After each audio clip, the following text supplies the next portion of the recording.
Here's the thing about light. Without light, we cannot see. That's a fairly obvious statement, I grant you, but do we ever stop really to think about the implications of it? In fact, we are so used to a world constantly illuminated. Electric lights in our cities, the devices we have glowing constantly, that we never really stop to think what the absence of light would be like. In the absence of light, it's impossible to know even what is standing right before you.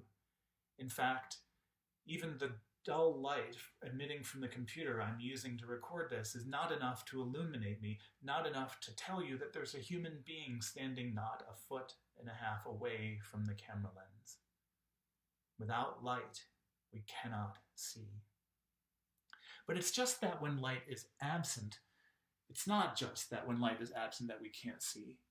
It's that when light is low, we cannot see even clearly. In fact, when there's low light, it's hard to make out detail. We might have some sense now, further, that someone is standing in front of us. We might have some sense of what that person looks like. We can begin to make out some small details. We can make out some features.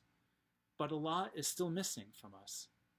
Depth, eye color, hair color, the color of the shirt I'm wearing, all of this is still very much mystery.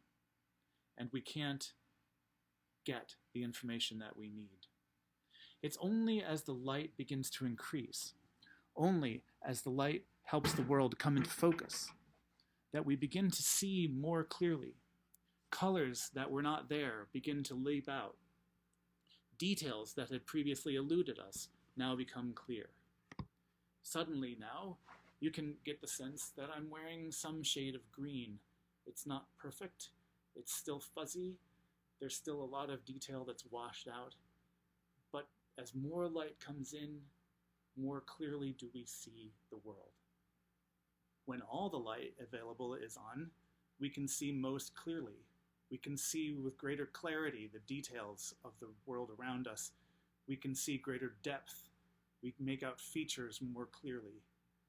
Light helps us not only to see, but to see perfectly. This is why light is such an important metaphor for people of faith.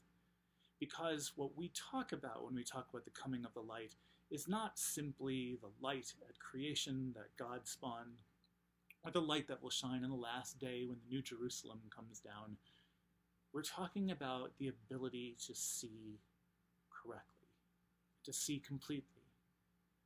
What faith does is it gives us a lens through which to see the world, not necessarily as it is, but as God intends it to be.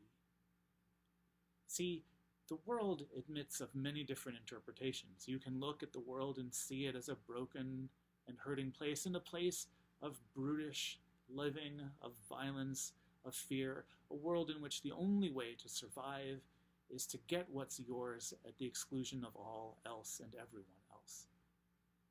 Or you can see it as a world of a fundamental goodness, a world created by a good and loving God, populated by a people made in the image of God who are capable of love and are capable of grace, who are capable of justice.